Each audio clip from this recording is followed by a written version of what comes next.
నమస్తే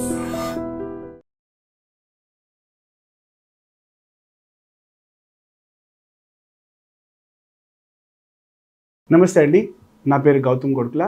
నేను idea క్లినిక్స్లో chief న్యూట్రిషనిస్ట్గా work చేస్తున్నాను. ఇవాళ మనం డిస్కస్ చేసుకోబోయే టాపిక్ చద్దన్నం. చద్దన్నం అసలు ఎందుకు బెస్ట్ ప్రోబయోటిక్ అంటారు, అలాగే దానివల్ల ఉపయోగాలు ఏంటి, అసలు దాన్ని ఎలా తయారు చేస్తారో చూసుకుందాం. చద్దన్నం అన్నది నిన్న మిగిలిపోయిన అన్నం ఇవాళ పొద్దుంటికి యూజ్ చేసి, అలాగే దాన్ని కనుక మనం తినగలిగితే మన శరీరంలో జరిగే డిఫరెంట్ మార్పులు చేర్పులు. ఇప్పుడు దాన్నే మనం రెసిస్టెంట్ స్టార్చ్ అని చెప్పి ఇప్పుడు దాన్ని ఒక కొత్త పద్ధతి పేరు పెట్టి ఇప్పుడు మార్కెట్లో మాట్లాడుతున్నాం. బట్ ఈ చద్దన్నం కాన్సెప్ట్ అనేది ఎప్పుడో మన చిన్నప్పటి నుంచి మన తాతగారు ఎప్పుడో గ్రేట్ గ్రాండ్ ఫాదర్స్ దగ్గర నుంచి వస్తున్న ఫుడ్ రెసిపీనే ఇది.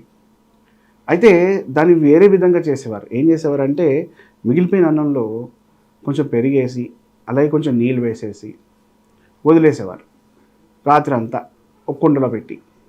పొద్దున అయ్యేసరికలా దాంట్లో ఫర్మెంట్ అయ్యి దాంట్లో ప్రోబయోటిక్ అంటే మన గట్కి కావాల్సిన బ్యాక్టీరియా, గుడ్ బ్యాక్టీరియా అంతా అందులో ఫామ్ అయ్యేది. సో ఇది మనం కన్జ్యూమ్ చేసినప్పుడు మనకి అసిడిటీ కానీ, గ్యాస్ట్రిక్ ఇష్యూ కానీ, అలాగే సమ్మర్లో మన బాడీకి న్యాచురల్ కూలెంట్గా వర్క్ చేసేది. అలాగే ఎలాంటి అసిడిటీ, గ్యాస్ట్రిక్ ఇష్యూ ఉన్నా కానీ మనం సాల్వ్ చేసేది అంటే కనుక అల్సర్స్ని కూడా ట్రీట్ చేసేది. సో అది చాలా best recipe in the world అని చెప్పొచ్చు. And the best probiotics available అంటే కనుక చద్దన్నం అని చెప్పొచ్చు. అయితే కొంతమంది తర్వాణి అంటారు, లేకపోతే కనుక చద్దన్నం అంటారు, ఇట్లా డిఫరెంట్ పేర్లు ఉంటాయి. అయితే వీటిని అసలు మన శరీరానికి కావాలంటే కనుక అసలు ఎలా తయారు చేసుకోవాలో మనం చూసుకున్నాము. అయితే వీటి వల్ల మన శరీరంలో ఇంకా ఏమేమి అడ్వాంటేజెస్ జరుగుతాయి. ఫస్ట్ ఆఫ్ ఆల్ కర్డే మంచి ప్రోబయోటిక్. అలాగే రైస్ అంటే ఫర్మెంటెడ్ అంటే ప్రీబయోటిక్ రైస్ అంటే మనం పొద్దున ఉండి కొంచెం సాయంత్రం అయ్యేసరికి ప్రీబయోటిక్ అన్ని దాంట్లో ఫామ్ అవడం స్టార్ట్ అవుతాయి. సో ఈ ప్రీబయోటిక్ రైస్కి ప్రోబయోటిక్ కర్డ్ కలిపి దాన్ని మనం ఇంకా ఫర్దర్గా మంచి ప్రోబయోటిక్లా తయారు చేస్తున్నాం. కాబట్టి దాంట్లో కాల్షియం రిచ్ ఉంటుంది, అలాగే గట్టికి కావాల్సిన అన్ని బ్యాక్టీరియాలు ఉంటాయి. ప్లస్ మన శరీరాన్ని కూలింగ్ చేసే టెంపరేచర్ అది మెయింటైన్ చేసుకుంటూ వస్తుంటుంది. కాబట్టి ఈ చద్దన్నం అనేది చాలా మంచిది. ఎప్పుడైతే చద్దన్నం మనం ఎర్లీ మార్నింగ్ లేచిన తర్వాత, బ్రష్ చేసుకున్న తర్వాత, మనం వ్యాయామం అవన్నీ అయిపోయిన తర్వాత బ్రేక్ఫాస్ట్ ప్లేస్లో కనుక మనం ఈ చద్దన్నం కనుక పెట్టుకోగలిగితే మనకు మార్నింగ్ టైంలో ప్రోబయోటిక్స్ అనేవి కూడా చాలా అవసరం. సో ఎర్లీ మార్నింగ్ యోగట్ అంటారు, అలాగే కనుక ఎర్లీ మార్నింగ్ కర్డ్స్ ఇవి కన్జ్యూమ్ చేయటం వల్ల రోజంతా మీకు అసిడిటీ, గ్యాస్ట్రిక్ ఇష్యూ రాకుండా ఉంటుంది. అండ్ పొట్ట చాలా లైట్గా ఉంటుంది. ఎస్పెషల్లీ సమ్మర్ సీజన్లో కనుక మీరు ఈ రెసిపీ కనుక ట్రై చేస్తే డెఫినెట్గా వర్కౌట్ అవుతుంది. ఈ చద్దన్నంలో ఫామ్ అయిన బ్యాక్టీరియా ఏదైతే ఉంటుందో ఆ బ్యాక్టీరియా మన గట్ నుంచి మన డైజెస్టివ్ సిస్టమ్ లోపలికి, అలాగే మన ఇంటెస్టైన్ లోపలికి ప్రవేశిస్తుంది. కాబట్టి ఈ ప్రవేశన మార్గంలో మనకి ఎదురయ్యే ఎలాంటి ఒడిదుడుకులన్నా, అంటే ఫర్ ఎగ్జాంపుల్ గట్లో మనకి కొంచెం సర్టెన్ పాజిటివ్ బ్యాక్టీరియా అంటాం, అలాగే నెగిటివ్ బ్యాక్టీరియా అంటాం. ఈ పాజిటివ్ బ్యాక్టీరియా మనకి ఏదైతే చాలా హెల్ప్ఫుల్ అవుతుందో అది ఫామ్ అంటే వాటికి ఫుడ్ లాంటిది అనమాట.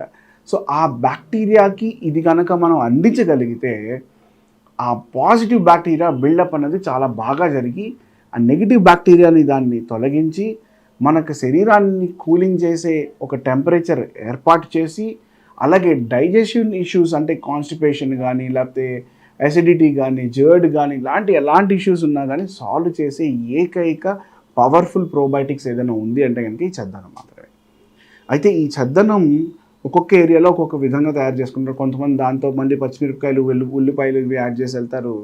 కానీ యాక్చువల్గా చెప్పాలి అంటే ప్లెయిన్ చద్దన్నంలో ఆ తర్వాని నీళ్ళు ఏదైతే ఉంటాయో అవి వేసుకొని దాంట్లోకి చాలా కొంచెం లిటిల్ మన ఉప్పు, జనరల్గా ఇది మన రాక్ సాల్ట్ అంటాం, గడ్డుప్పు, ఇది బాగా చితక్కొట్టేసి దీంట్లో కలుపుకొని పైనుంచి వాము వేసుకొని, అలాగే దాంట్లోకి కొంచెం పప్పు నూనె, 1-2 స్పూన్లు పప్పు నూనె వేసుకుని కనుక తినగలిగితే, పప్పు నూనె అంటే నువ్వుపప్పు నూనె అండి, ఇవి వేసుకుని కనుక తినగలిగితే అసలు సమ్మర్లో దీనికి మించిన coolant and at the same point of time energy giving probiotic rice అనేది అసలు లేదు. దీనికి కొట్టిన రెసిపీ అనేది అసలు లేదండి. సో మనకి నువ్వులు యాడ్ చేసుకుంటాం, నువ్వుల నూనె, దానివల్ల మనకు కావాల్సిన ఫ్యాట్స్ వస్తున్నాయి, అలాగే వామ్ యాడ్ చేస్తున్నాం, డైజెషన్ ఇష్యూస్కి మనకి ఏం ఇబ్బంది లేకుండా చూసుకుంటున్నాం. వీటితో పాటు కనుక మనం కనుక అట్లీస్ట్ ఒక 100 grams to 120 grams maximum 150 grams ఒక బౌల్లో వేసుకొని దాంట్లోకి పికిల్ కనుక నంచుకుంటే, అంటే మనం ఇంట్లో చేసుకున్న పికిల్ ఎలాంటిదన్నా పర్వాలేదు, ఎందుకంటే పికిల్లో మెంతి పొడి ఉంటుంది. ఆ మెంతి పొడి ప్లస్ ప్రోబయోటిక్ రెండు యాడ్ అయ్యి మన శరీరానికి కావాల్సిన పౌష్టికాహారాలని అన్నిటినీ అందిస్తుంది. ఎస్పెషలీ కాల్షియం అండ్ అలాగే ఈ ఫర్మెంటేషన్లో ప్రొడ్యూస్ అయిన B12 కూడా ఒక్కొక్కసారి ప్రొడ్యూస్ అవుతుంది. అది కూడా మనకి అంటే బి కాంప్లెక్స్ అంటే బి విటమిన్స్ కొన్ని ప్రొడ్యూస్ అవుతాయి, అవి కూడా మన శరీరానికి చాలా అవసరం. ఈ వీటిని కనుక మన సరైన పౌష్టికాహారం అంటే సరైన మోతాదులో తీసుకుంటూ మనం చేసే వ్యాయామం కనుక చేయగలిగితే ఈ పాయింట్ నుంచి మనం సాయంత్రం మళ్ళీ మన వర్క్లు అయిపోయి లేకపోతే పడుకునేంత లోపల వరకు మీ ఎనర్జీ లెవెల్స్ చాలా కన్సిస్టెంట్గా ఉంచుతాయి.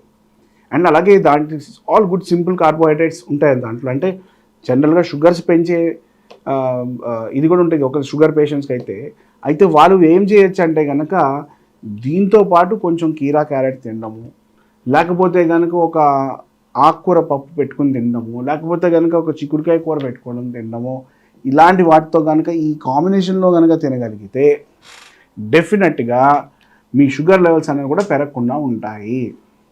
అలాగే ఆ ఫర్మెంటెడ్ వాటర్ ఏదైతే ఉంటుందో అది కూడా చాలా టేస్టీగానే ఉంటుంది. అది తీసుకోవడం వల్ల కూడా మనకి ఎలాంటి constipation issues Rao. And at the same point of time మన ఓవరాల్ హెల్త్ని కాపాడుతుంది 360 డిగ్రీస్లో ప్రొటెక్టివ్ కవర్ లాగా, కవచం లాగా. ఓకే, సో ఈ చద్దన్నానికి ఇది స్పెషాలిటీ అండి. నమస్తే.